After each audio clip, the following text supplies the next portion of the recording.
Storm Tracker weather with meteorologist Kelly Bates.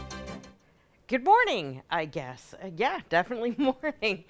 Technically, I know it's still the night, but we have temperatures that are running in the 30s out here. We also have this light to calm wind, so we're not dealing with the wind chill.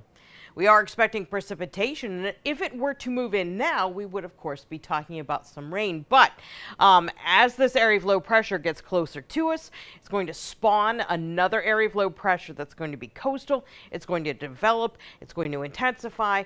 And when all of that is said and done, there are going to be times where we're going to drop that temperature below freezing. So this is going to be a bit of a wintry mess that is going to be coming our way. But right now, again, we're looking at largely calm conditions, literally the calm before the storm. Our satellite radar shows a good deal of clouds, but off towards the southwest, we are finding some precipitation. Right now, it's clocking in as rain because, again, our temperatures are closer to 40 than freezing. But again, those temperatures are going to continue to drop off. So by the time we get into some of this stuff in the pre-dawn hours, it will likely be frozen. So we're looking to onset this as a period of snow with little to no accumulation pre-dawn. And by the time we get to, say, 9 a.m., we should be kicking it all over to rain throughout the day for Sunday. There are some areas of concern, and they're the areas in southern New England that have the highest of elevations. This storm is going to keep snow at heights that are above 1,000 feet, and that is not us. That is to our north. So that's why for us, we're looking at it as mainly a rain deal. So going forward in time, here's our main area of low pressure. It's going to transfer its energy to the development of that coastal storm. As it starts to intensify, it's going to ramp up, and we're going to see a couple of things happen through Sunday. First of all, our rainfall rate is going to pick up. And by the time we get to Sunday night into Monday, we're going to ramp up a wind in there as well.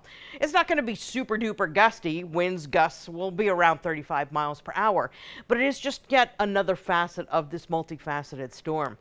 You'll notice as we went through the day on Sunday, this stayed mainly green. All the purples, the snow, staying to our north, again, affecting primarily the higher elevations.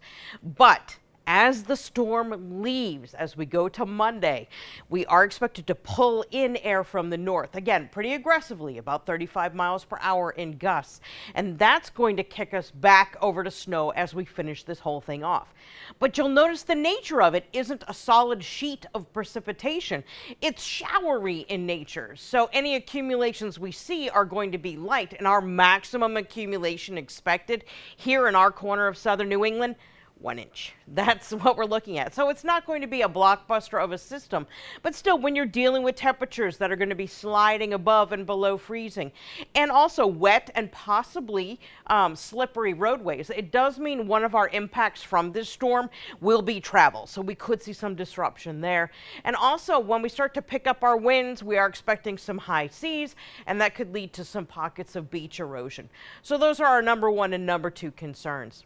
So yes, this is going to be mainly a rain event for us, and we have the possibility of seeing a good deal of rain when the rain finally stops. Totals will likely range 3/4 of an inch to an inch, or even more as we're looking towards the New Bedford area.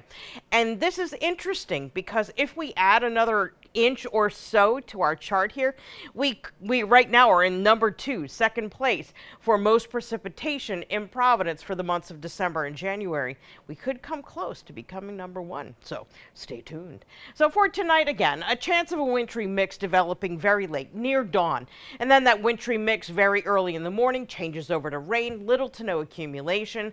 Once we get by all this business for Sunday into Monday, that's where we're going to do some clearing out, but we're also going to cool down. Remember, we're bringing in that air pretty aggressively from the north, and that means lows that will be dropping into the teens, if not close to 20, for a good midweek stretch. After that, we